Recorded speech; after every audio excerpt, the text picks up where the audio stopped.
What's up, everyone, and welcome to another Bitcoin market update. In these videos, you will learn how to use technical analysis to forecast price movements in your favorite cryptocurrencies like Bitcoin and others. So let's dive into it here with Bitcoin on the weekly time frame. So a couple things have happened so far in the last, I would say, day that we have been talking about happening or likely happening over the past several days. So we've been looking at this weekly time frame for a while now, and we've seen the bounce that we kind of expected to happen here.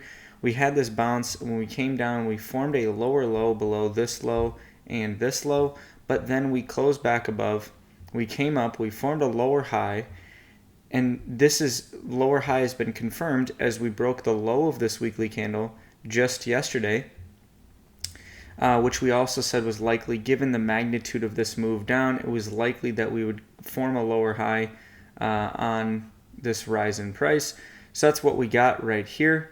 And then subsequently now we're going down again. Now I think it is likely, at least for the first time being, that we form a higher low here. Now the reason for that is this isn't based on support and resistance per se, but it's more based on the magnitude of this move up. We've increased about 27%. So for us to go from up there down to a lower low, we would have to draw down about 21%. Now that is possible given that we've already... There's a bug. Given that we've already drew down pretty significantly for this week. So we'll see what we end up getting in the next 3 days and 3 hours. We'll see what this weekly candle closes.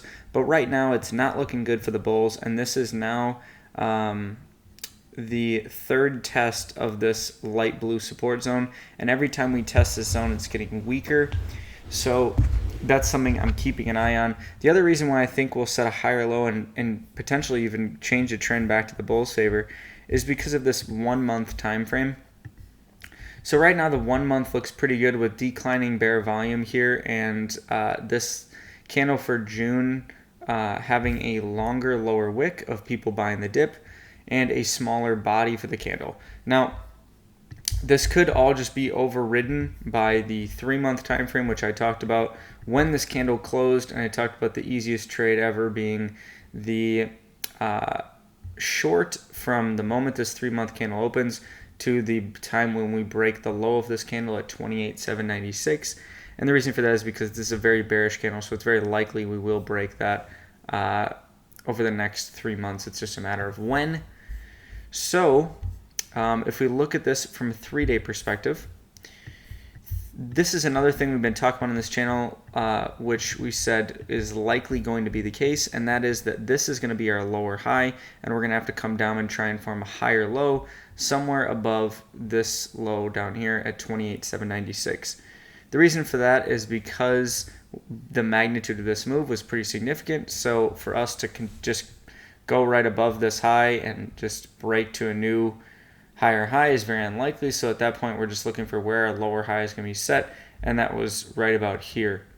So that then gives us some expansion. We're potentially going to see some more expansion here because we had 2 3-day candles in a row that were inside bars. So now that we broke this to the downside, we might see continued downside over the next coming days to push us below this dark blue support zone, which is on the 1-day time frame. And this is the level that we have tested several times now, at least 7 times. And if we get 2 candle closes below this dark blue zone, that will be very significant and something to keep an eye on for a potential retest as resistance. So on the daily time frame, we had this tightening up pattern here, and now we've broken to the downside. But now it's a matter of seeing, are we going to close below this low here, right here, or are we going to just wick below it and then go back up again? We'll see what we get, but if we go to the lower term time frames, we can kind of get a gauge for what we're dealing with here. From a 4-hour perspective, this is our resistance zone. We've tested this as support now 3 times, and then we broke through it here very clearly. With these candles, we broke right through it and closed below it. So now you can see this is already acting as resistance now. So this could end up just being, and these candles line up perfectly for what we would consider to be a bear flag, and that is where you have pretty much a drawdown in price that is then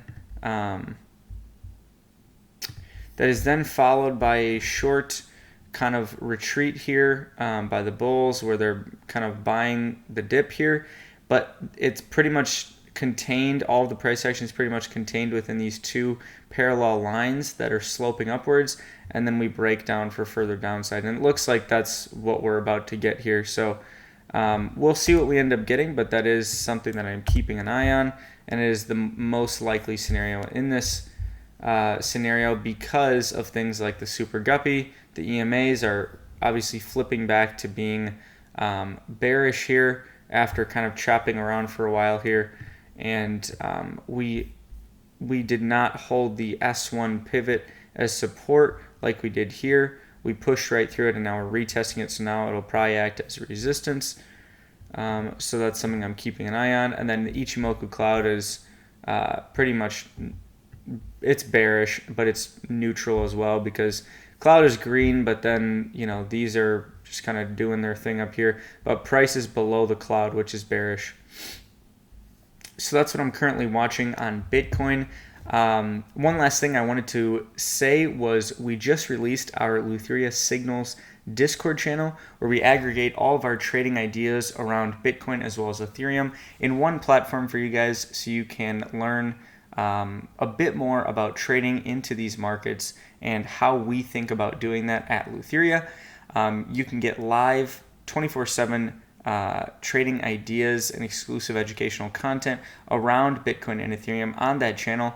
If that's something that you might be interested in, email team@leutheria.com down in the description below, and you can get your first subscription for the month for $50, which is very affordable in comparison to what other people charge for a similar service. So check that out, and until tomorrow, onward and upward.